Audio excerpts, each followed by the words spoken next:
Airbus கொள்வனவில் மில்லியன்களை லஞ்சம் வாங்கி பிணையில் விடுதலையான கபில சந்திரசேன உயிரிழப்பு சற்று முன் நடந்த சம்பவம். பொதுமக்கள் பாதுகாப்பு அமைச்சருக்கும் காவல்துறை மா அதிபர் பிரியந்த வீரசூரியவுக்கும் அச்சுறுத்தல் விடுத்த சத்தாரத்ன தேரர் சற்று முன் அதிரடி கைது. மௌன விரதத்தில் நிதியமைச்சு முறைகேடுகளை மூடிமறைக்க அரசாங்கம் முயற்சியாம் நாமல் ராஜபக்ச குற்றச்சாட்டு. மட்டக்களப்பில் 2 ஆண்களின் சடலம் மீட்பு நடந்தது என்ன? திரைசேரியில் மாயமான பெருந்தொகை பணம் குறித்து அனுர அரசுக்கு சவால் விடுத்த பெண். சிறுவர்களின் எலும்பு தொகுதிகள் செம்மணி சிந்துபாத்தி மனித புதைக்குழி அகழ்வில் மீட்பு. சுரேஷ் சாலே தன்னுடைய தடுப்பு காவலை எதிர்த்து அரசுக்கு தாக்கல் செய்துள்ள மனு. யாழ்ப்பாணத்தில் லன்ஷீட் பயன்படுத்திய உணவகத்துக்கு ₹1,00,000 தண்டம். ஸ்ரீலங்கன் ஏர்லைன்ஸ் நிறுவனத்தின் முன்னாள் நிறைவேற்று அதிகாரி கபில சந்திரசேன உயிரிழந்துள்ளதாக போலீஸ் ஊடகப் பிரிவு தெரிவித்துள்ளதோடு இந்த சம்பவம் பெரும் பரபரப்பை உண்டாக்கியுள்ளது. கொள்ளுப்பட்டி வீடொன்றில் இவரின் உடலம் மீட்கப்பட்டுள்ளதாக போலீசார் தெரிவித்துள்ளதோடு ஸ்ரீலங்கன் ஏர்லைன்ஸ் நிறுவனத்துக்கு ஏர்பஸ் விமானங்களை வாங்கும் போது $2 மில்லியன் அமெரிக்க லஞ்சமாக வாங்கினார் என்ற குற்றச்சாட்டின் கீழ் அவருக்கு எதிராக விசாரணை இடம்பெற்று வரும் நிலையிலேயே கபில சந்திரசேன உயிரிழந்துள்ளார். குறித்த வழக்கில் விளக்கமறியலில் வைக்கப்பட்டிருந்த கபில சந்திரசேனவுக்கு கடந்த 2 தினங்களுக்கு முன்னர் பிணை வழங்கப்பட்டதோடு பிணையில் சென்ற கபில சந்திரசேனவை மீண்டும் கைது செய்து நீதிமன்றில் முன்னிலைப்படுத்துமாறு கொழும்பு நீதவான் நீதிமன்றம் நேற்று உத்தரவிட்டுள்ளது. கையூட்டல் ஆணைக்குழு விடுத்த கோரிக்கையை பரிசீலித்த பின்னர் கொழும்பு பிரதான நீதவான் அசங்க எஸ் போதரகம குறித்த அதிரடி உத்தரவை பிறப்பித்தார். ஸ்ரீலங்கன் ஏர்லைன்ஸ் நிறுவனத்திற்கு ஏர்பஸ் விமானங்களை கொள்வனவு செய்த போது கையூட்டல் பெற்றதாக குற்றம் சுமத்தப்பட்டுள்ள முன்னாள் நிறைவேற்று அதிகாரி கபில சந்திரசேனவின் பிணையை ரத்து செய்யுமாறு கையூட்டல் ஊழல் விசாரணை ஆணைக்குழு நீதிமன்றத்திடம் கோரிக்கை விடுத்திருந்த நிலையில் விளக்கமறியலில் வைக்கப்பட்ட கபில சந்திரசேனவுக்கு கடந்த சில நாட்களுக்கு முன்னர் தான் பிணை வழங்கப்பட்டது. இவரை மீண்டும் கைது செய்ய உத்தரவு சென்றமைக்கு காரணம் கபில சந்திரசேன தனக்கு வழங்கப்பட்ட பிணை நிபந்தனைகளை மீறியுள்ளதாகவும் இதன் மூலம் நீதிமன்றத்தின் நம்பிக்கையை சீர்குலைத்துள்ளதாகவும் கையூட்டல் ஊழல் விசாரணை ஆணைக்குழு சுட்டிக்காட்டியுள்ளது. அவரை உடனடியாக கைது செய்து நீதிமன்றத்தில் முன்னிலைப்படுத்துவதற்கான பிடியாணை ஒன்றையும் பிறப்பிக்குமாறு ஆணைக்குழு நீதிமன்றில் கோரிக்கை விடுத்திருந்த நிலையிலேயே சடலமாக இவர் மீட்கப்பட்டுள்ளார். இவர் தற்கொலை செய்து கொண்டாரா என்பது குறித்து விசாரணைகள் நடத்தப்படுவதாக போலீஸ் ஊடகப் பிரிவு மேலும் தெரிவித்துள்ளது. ராஜாங்கனே சத்தாரத்ன தேரர் சற்று முன் கைது செய்யப்பட்டுள்ளதாக காவல்துறை உறுதிப்படுத்தியுள்ளது. தேரர் மத்திய குற்றப்புலனாய்வு பணியகத்தினால் கைது செய்யப்பட்டுள்ளார் என்றும் பொதுமக்கள் பாதுகாப்பு அமைச்சர் ஆனந்த விஜயபால மற்றும் காவல்துறை மா அதிபர் பிரியந்த வீரசூரிய ஆகியோருக்கு சமூக வலைதளங்களில் அச்சுறுத்தல் விடுத்த குற்றச்சாட்டில் இந்த தேரர் கைது செய்யப்பட்டதாக காவல்துறை தெரிவித்துள்ளது. குறித்த தேரரை சங்க அமைப்பிலிருந்து நீக்குவதற்கு ஸ்ரீலங்கா ராமானிய மகா நிகாயாவின் செயற்குழு கடந்த ஆண்டு நடவடிக்கை எடுத்திருந்தது. குறித்த தேரர் யூடியூப் சேனல் வைத்திருப்பதோடு தொடர்ச்சியாக அரசியல் சம்பந்தமான காணொளிகளை கதைத்து பதிவேற்றி வந்துள்ளார். அத்தோடு சமூக வலைதளங்கள் ஊடாக அவர் வெளியிட்ட கருத்துக்கள் குறித்து மேற்கொள்ளப்பட்ட விசாரணையை அடுத்தே குறித்த தீர்மானம் எடுக்கப்பட்டதாக தெரிவிக்கப்பட்டுள்ளது.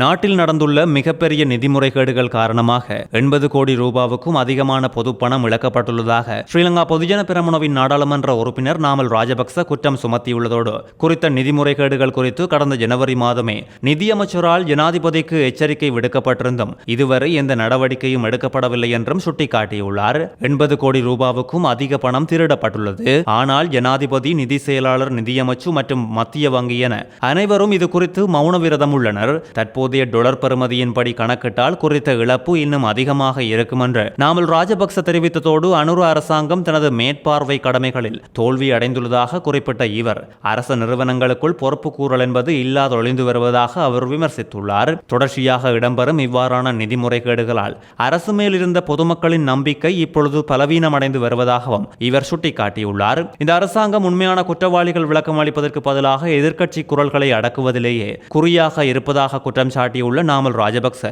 பிரிவினைவாதத்துக்கு இந்த நாட்டில் இடமில்லை என வலியுறுத்தியதோடு தேசிய பாதுகாப்பு மற்றும் இறையாண்மை தொடர்பான விடயங்களில் அரசாங்கம் உறுதியாக இருக்க வேண்டும் என்றும் கேட்டுக் கொண்டுள்ளார். நிர்வாக மற்றும் நிதி முகாமைத்துவம் குறித்து அரசாங்கத்துக்கும் எதிர்க்கட்சிக்கும் இடையில் அரசியல் மோதல்கள் அதிகரித்து வரும் சூழலில் நாமல் ராஜபக்சவின் குறித்த கருத்துக்கள் முக்கியத்துவம் பெற்றுள்ளது. யாழ்ப்பாணம் செம்மணி சிந்துபாத்தி மனித புதைக்குழி அகழ்வில் நேற்று சிறுவர்களுடைய எலும்பு தொகுதிகள் அகழ்ந்தெடுக்கப்பட்டுள்ளது. செம்மணி சிந்துபாத்தி மனித புதைக்குழி அகழ்வு பணிகள் யாழ்ப்பாண நீதவான் நீதிமன்ற நீதவான் எஸ் லெனின்குமார் முன்னிலையில் நடைபெற்றதோடு நேற்றுடன் 259 மனித எலும்பு தொகுதிகள் அடையாளப்படுத்தப்பட்டுள்ளது. இவற்றுள் 257 எலும்பு எச்சங்கள் துப்புரவாக்கப்பட்டு அடையாளமிடப்பட்டு அகழ்ந்தெடுக்கப்பட்டு நீதிமன்றத்தில் ஒப்படைக்கப்பட்டுள்ளது. இன்றைய தினம் 14 பிற பொருட்களும் அகழ்ந்தெடுக்கப்பட்டுள்ளதோடு அகழ்வின் போது தொல்லியல் பேராசிரியர் ராஜ் சோமதேவா தலைமையிலான குழுவினர், சட்ட வைத்திய அதிகாரி செல்லையா பிரணவன், குற்றப்புலனாய்வு திணைக்கள அதிகாரிகள், சட்டத்தரணிகள், துறைசார் நிபுணர்களும் பங்கேற்றுள்ளனர். யாழ்ப்பாணம் பருத்தித்துறையில் உணவகம் ஒன்றில் லஞ்சீட் பாவித்தமை உள்ளிட்ட குற்றச்சாட்டுகளுக்காக 1 லட்சம் ரூபாய் அபராதம் விதிக்கப்பட்டுள்ளது.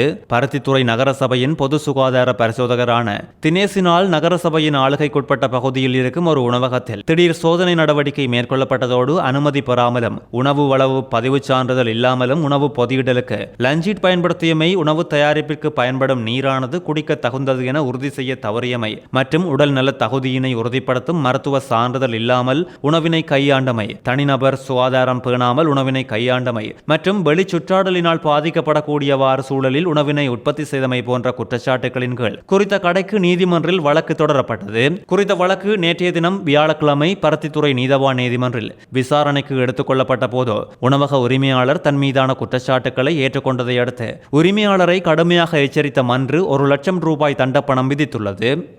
திரைசேரியின் கணக்கிலிருந்து சர்வதேச ஹேக்கர் மூலம் பணம் கொள்ளையிடப்பட்டால் ஒரு நாட்டின் அரசாங்கம் பல்வேறு நிறுவனங்களிடம் முறைப்பாடு கொடுத்தாலும் அதை மீட்பது மிகவும் கஷ்டம் என பேராசிரியர் அனுராதி ஹபுவா ராச்சித் எச்சரித்துள்ளார். பல புலனாய்வு நிறுவனங்களிடம் முறைப்பாடு செய்தாலும் திரைச்சேரியில் வந்த 2.5 மில்லியன் அமெரிக்க டாலர் இழப்பை அரசாங்கத்தால் மீட்க முடியுமா என்பது குறித்த கேள்விக்கு பதிலளிக்கும் போதே பேராசிரியர் இதனை குறிப்பிட்டுள்ளார். சாதாரண மோசடிகளின் நேரமே பணத்தை மீளப்பெறுவது சவாலானது என்றும், ஆனால் ஒரு சர்வதேச ஹேக்கர் சம்பந்தப்பட்டிருக்கும் இந்த சூழ்நிலையில் அது இன்னும் கடினமானது என்றும் அவர் சுட்டிக்காட்டியுள்ளார். இந்த பணத்தை மீட்க முடிந்தால் நன்றாக இருக்கும். இந்த ஹேக்கர்கள் தொழில்நுட்ப ரீதியாக மிகவும் பலமானவர்கள். ஹேக்கர்கள் எவ்வித தடயங்களையும் விட்டு செல்வதில்லை என்பதால் இந்த நிதியை மீட்டெடுக்க முடியாது என்று பேராசிரியர் சுட்டிக்காட்டியுள்ளார்.